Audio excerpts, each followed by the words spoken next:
नमस्कार, आप देख रहे हैं एमजी न्यूज। आपके साथ मैं नीला। शहर और आसपास की खबरों को लेकर हम हाजिर हैं। शुरू करेंगे प्रमुख खबरों से। कल जीआरडी स्पोर्ट्स कॉम्प्लेक्स में इंडियन सुपर लीग के तहत खेला जाना है 39वां मैच। जमशेदपुर एफसी का सामना होगा मुंबई एफसी के साथ। आज दोनों टीमों ने किया टीएफए ग्राउंड में जमकर अभ्यास। नारी शक्ति के युग में 12 सालों से काल कोठरी में बंद मिली एक महिला। व्यवसायी पति द्वारा विगत 12 सालों से रखा गया था नजरबंद। पुलिस तथा महिला समिति की पहल पर किया गया महिला को मुक्त। शहर के हर थाना क्षेत्र में चलाया गया वाहन जांच अभियान। सिटी एसपी के निर्देश पर चौक चौराहों की नाकेबंदी कर पुलिस ने की वाहनों की जांच। साइबर क्राइम के माध्यम से लड़कियों को फंसाने वाला साइको चढ़ा पुलिस के हत्थे। कई लड़कियों को कर रखा था परेशान।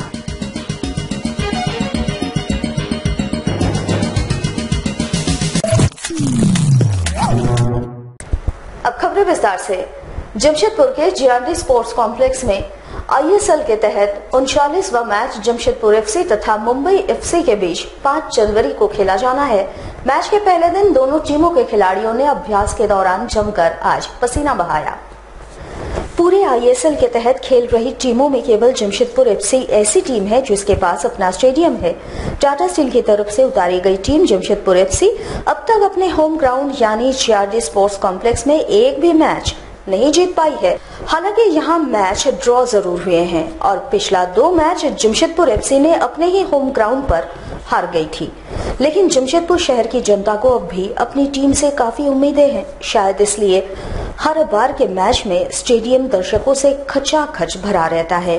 5 जनवरी को होने वाले मैच के पहले दिन टीएफए ग्राउंड में दोनों टीमों यानी जमशेदपुर एफसी और मुंबई एफसी के खिलाड़ियों ने अभ्यास के दौरान जमकर पसीना बहाया।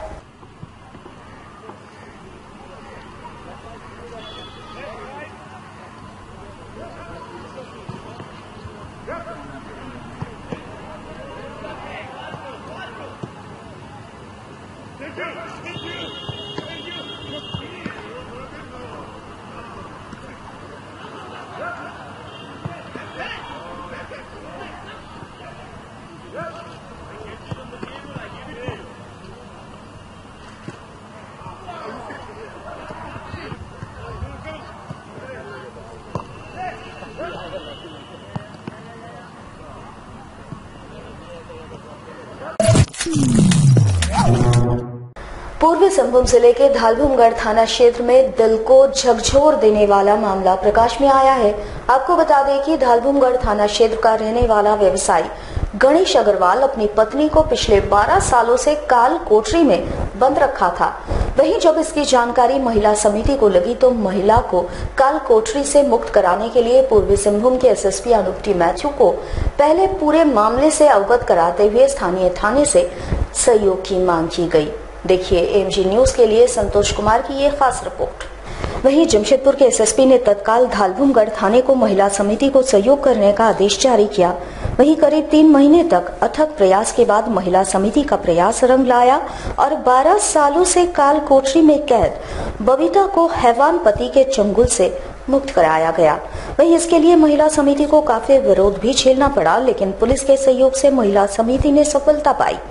आपको बता दें कि 14 साल पहले बिहार के झाझा की रहने वाली बबीता की शादी धालभूमगढ़ के रहने वाले व्यवसायी गणेश अग्रवाल से हुई थी।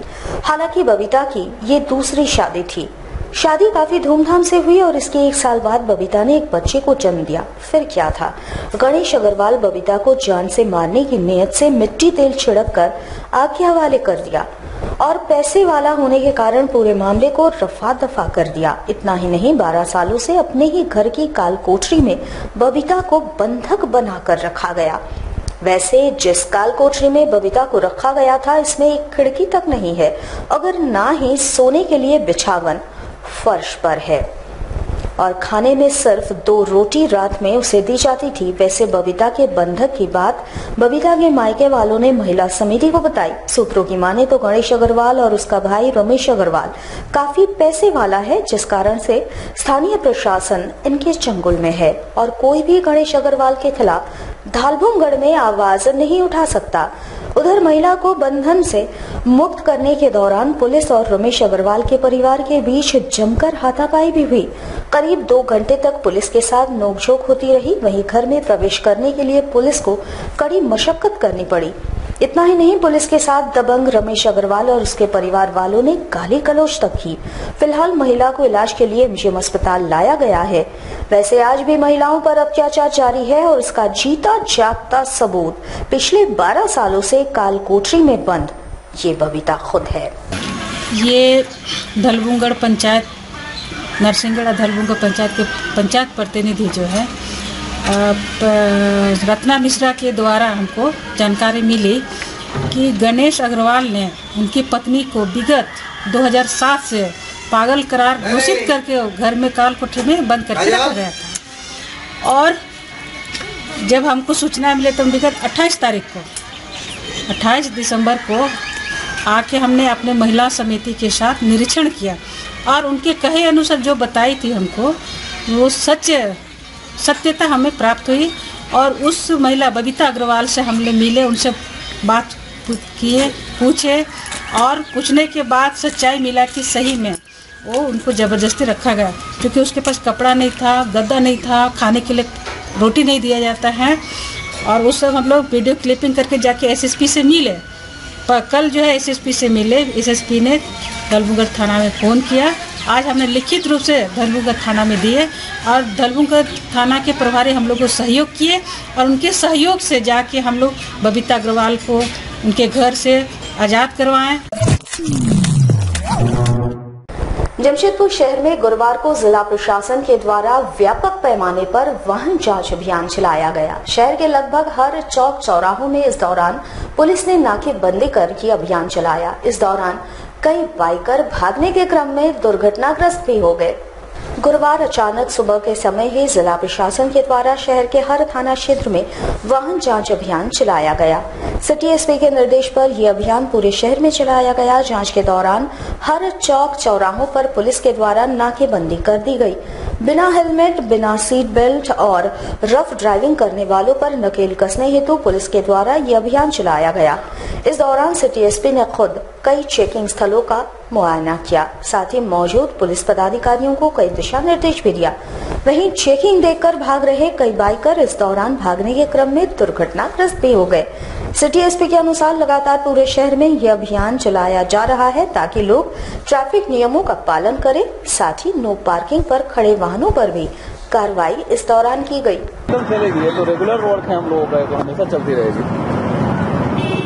ये जो पार्किंग, जो नो पार्किंग गाड़ियां लग रही है सर, वो भी उस पर भी तो कार्रवाई हो रही है? बिल्कुल हो रहा है, आपके सामने निर्देश दिया ही गया है, कार्रवाई होगा। ये निरंतर चलती रहेगी, कोई एक दिन का काम नहीं है, हम लोग का रेगुलर काम है, चलती रहेगी।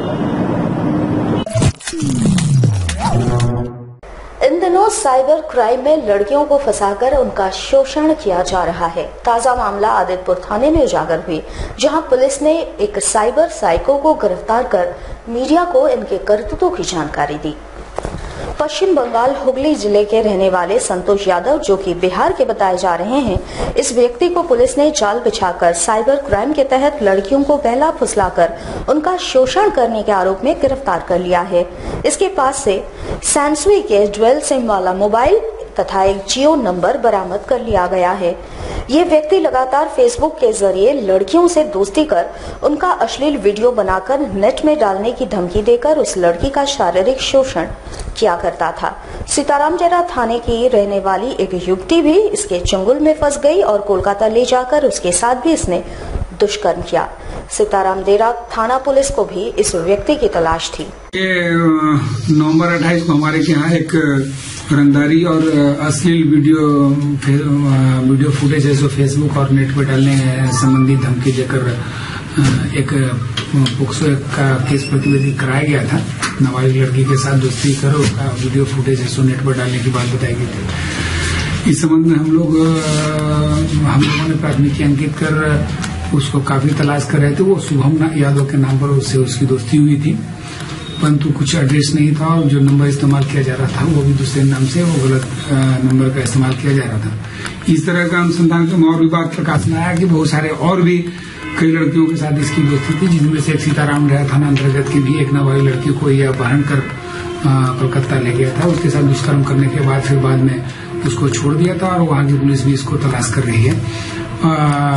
जो वहाँ की लड़की छोड़ने के बाद यहाँ के जो इस केस की वादनी है उसके साथ भी ये चैटिंग कर असली फोटो डालने के नाम पर और अन्य बात धमकी दे रहा था। अपना घर और ओरिजिनल गोपालगंज में है और अपना घर एक हावड़ा में भी हुगली के आसपास इसका अपना घर बनाया है जहाँ यह रहता है। जमशेदपुर के लाफाज कंपनी गेट पर बड़ी संख्या में मजदूरों ने अपनी मांगों को लेकर all India trade union Congress के बैनर तले जोरदार प्रदर्शन किया। साथ ही कंपनी प्रबंधन के नाम 12 सूत्री मांग पत्र भी सौंपा। एटक के जिला सचिव के नेतृत्व में यह प्रदर्शन किया गया। बता दें कि कंपनी के द्वारा प्रत्येक 3 वर्षों में ठेका कर्मियों का नया वेतनमान निर्धारित किया जाता है और लगातार इसमें बढ़ोतरी की जाती है, लेकिन पिछले 3 वर्षों से अधिक समय से ये लंबित पड़ा हुआ है और इसी के खिलाफ ये प्रदर्शन किया गया। साथ ही पिछले दिनों कंपनी से कई मजदूरों को निकाला गया था, जिसमें से केवल 2 मजदूर को ही वापस नौकरी दी गई, जबकि सभी को वापस नौकरी दी जानी थी। इन सभी मांगों को लेकर ये प्रदर्शन किया गया। साथ ही इस पर त्वरित रूप से सकारात्मक कार्रवाई की मांग की गई। 12 सूत्री मांग पत्र आज लाफाज प्रबंधन को हम लोगों ने सौंपा है, जिसमें तमाम मांगे जो 3 वर्ष पर एग्रीमेंट जो किया जाता है, 3 साल के समझौता जो हमारा है उसको लागू करने के साथ साथ सभी मांग अंकित है उसमें। और हम लोग ने मांग किया है कि समय रहते इसका निपटारा किया जाए ताकि एक अच्छा माहौल लाफाज के अंदर बन सके। प्रबंधन ने एग्री किया कि समय रहते इसका हम लोग निपटारा करेंगे और हम लोग उम्मीद करते हैं कि एक अच्छे वातावरण में यहाँ के मजदूरों को हम लोग कोशिश करेंगे ज़्यादा से ज़्यादा सुविधा। इसमें 12 मांग इंक्लूड है, जिसमें पूर्व में जो मजदूरों को बैठाया गया था 6 मजदूर में से 2 मजदूर को लिया गया है, उनको काम पर और वापस रखा जाए। इसके साथ साथ अन्य मांगे उसमें अंकित है।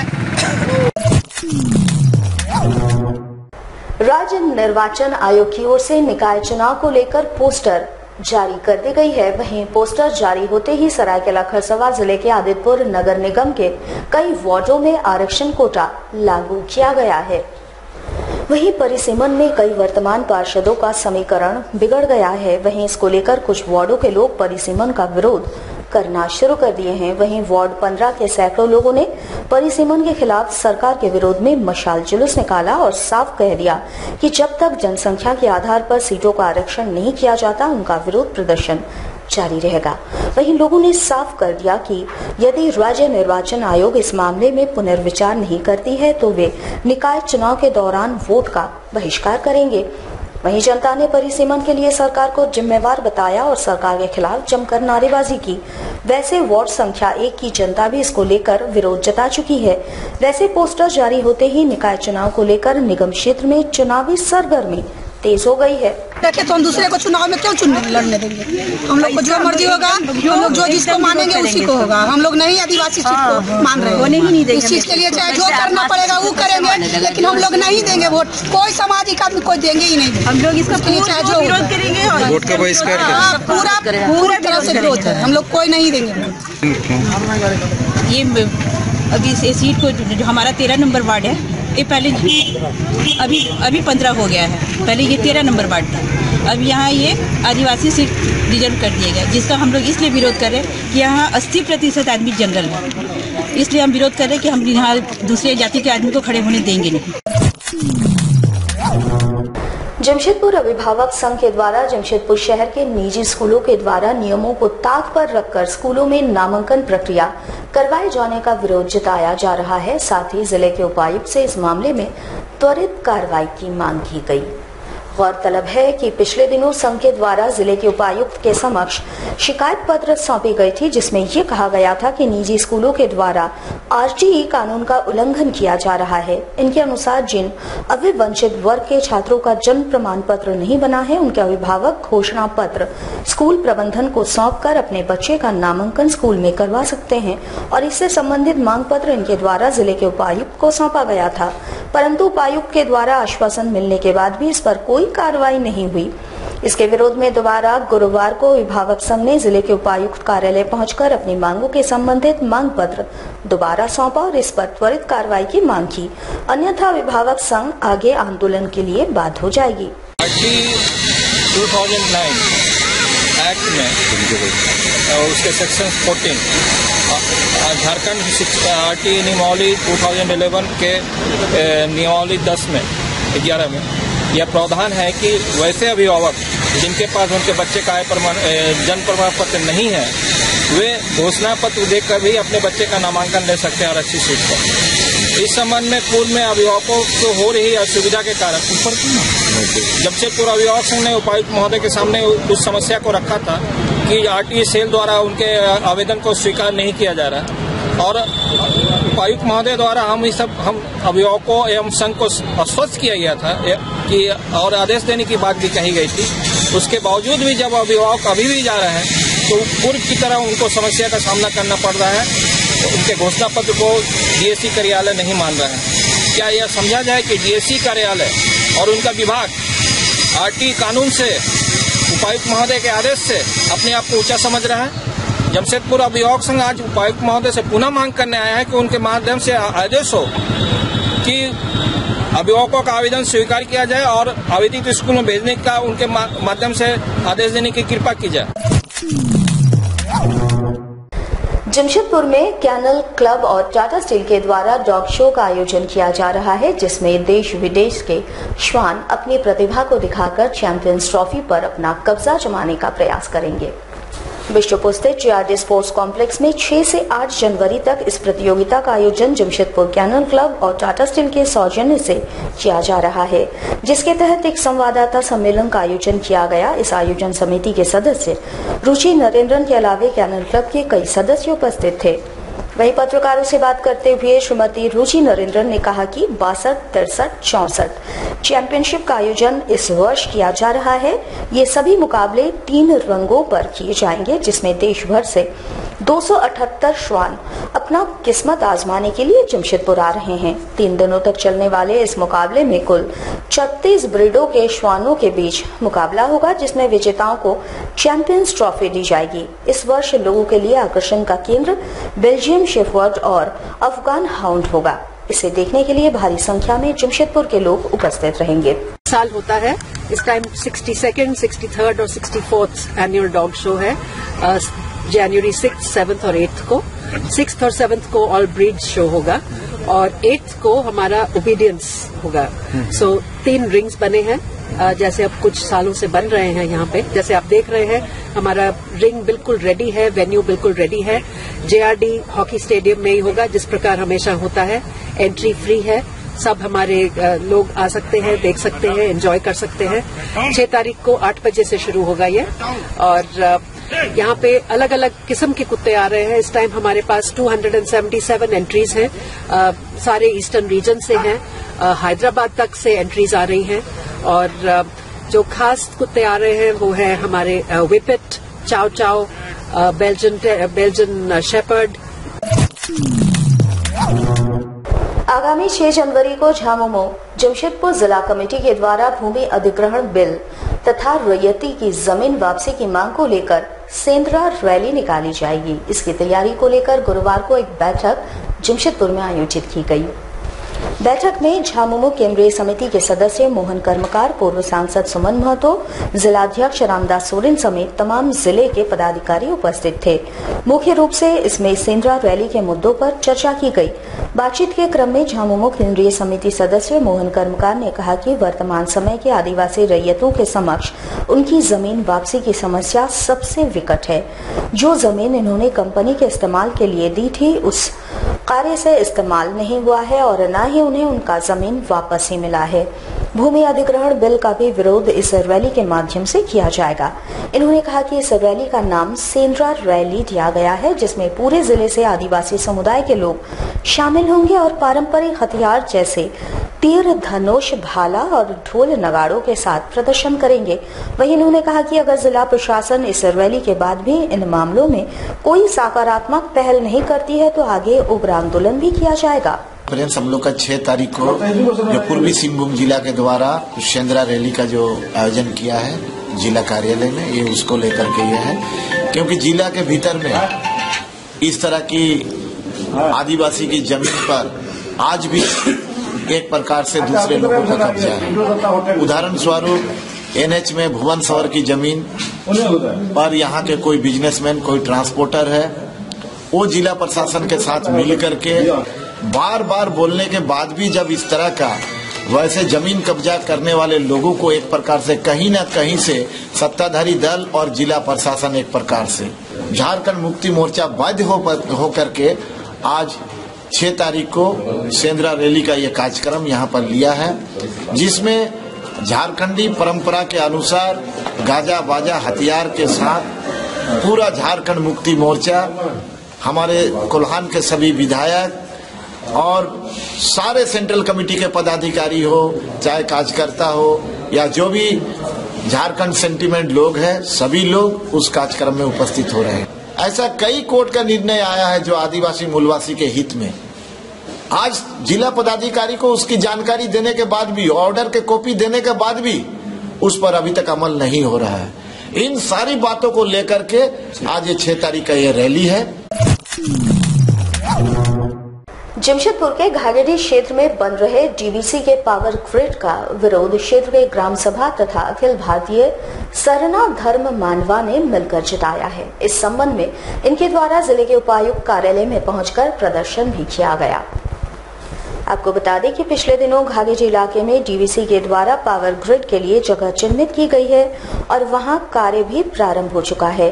ग्राम सभा के लोगों के अनुसार जिन स्थान को पावर ग्रिड के लिए चिन्हित किया गया है वो जाहिर स्थान यानी देव स्थान है और वहां समाज और क्षेत्र के लोग पूजा पाठ करते हैं। इससे पूर्व भी यहाँ के स्थानीयों ने इस पर आपत्ति दर्ज कराई थी, लेकिन बिना एनओसी के लिए ठेकेदार द्वारा वहां कार्य प्रारंभ कर दिया गया है, जो कि गलत है। उन्होंने कहा कि इसका विरोध पावर ग्रिड से नहीं है बल्कि उस स्थान से है जिसका चयन इस कार्य के लिए किया गया है और इससे यहाँ लोगों को ठेस भी पहुंची है। इन्होंने जिले के उपायुक्त कार्यालय में प्रदर्शन के दौरान मांग उठाई कि पावर ग्रिड के स्थान को बदलकर पावर ग्रिड को बैठाया जाए। मध्य घाघेरी पंचायत में अंतर्गत में आता है, उसमें बगैर एनओसी किए बिना वो अतिक्रमण करके भेज दिए पर, तो हम लोग को जानकारी नहीं मिला, मुखिया को भी नहीं मिला। फिर कल डीबीसी वाला लोग इंजीनियर कौन कौन गया और बैठक में हम लोग को बुलाया, तो वो लोग बोला कि हम लोग को जगह देखिए, तो हम लोग बोले कहीं और जगह देखिए, कहीं और बनाइए, हम लोग उसमें कोई विरोध नहीं करेंगे, कोई आपत्ति नहीं है, सहयोग भी हम लोग करेंगे, लेकिन पूजा स्थान में हम लोग बिल्कुल उसमें छोड़ने नहीं देंगे, बनाने नहीं देंगे। सरना स्थल है, पूजा स्थल है, इतना परंपरा से हम लोग पूजा करते हुए आ रहा है। सब उसमें मैंने हम लोग का आदिवासी सरना ये में चूल्हा उल्हा सब तो वहाँ पहले से ये हुआ है, तो वो सब देख के कम से कम उसको एनओसी करना चाहिए था। बगैर एनओसी करके वो लोग तुम भेज दिया। हमारे साथ लगातार जुड़े रहने के लिए आप हमें YouTube पर जरूर सब्सक्राइब करें।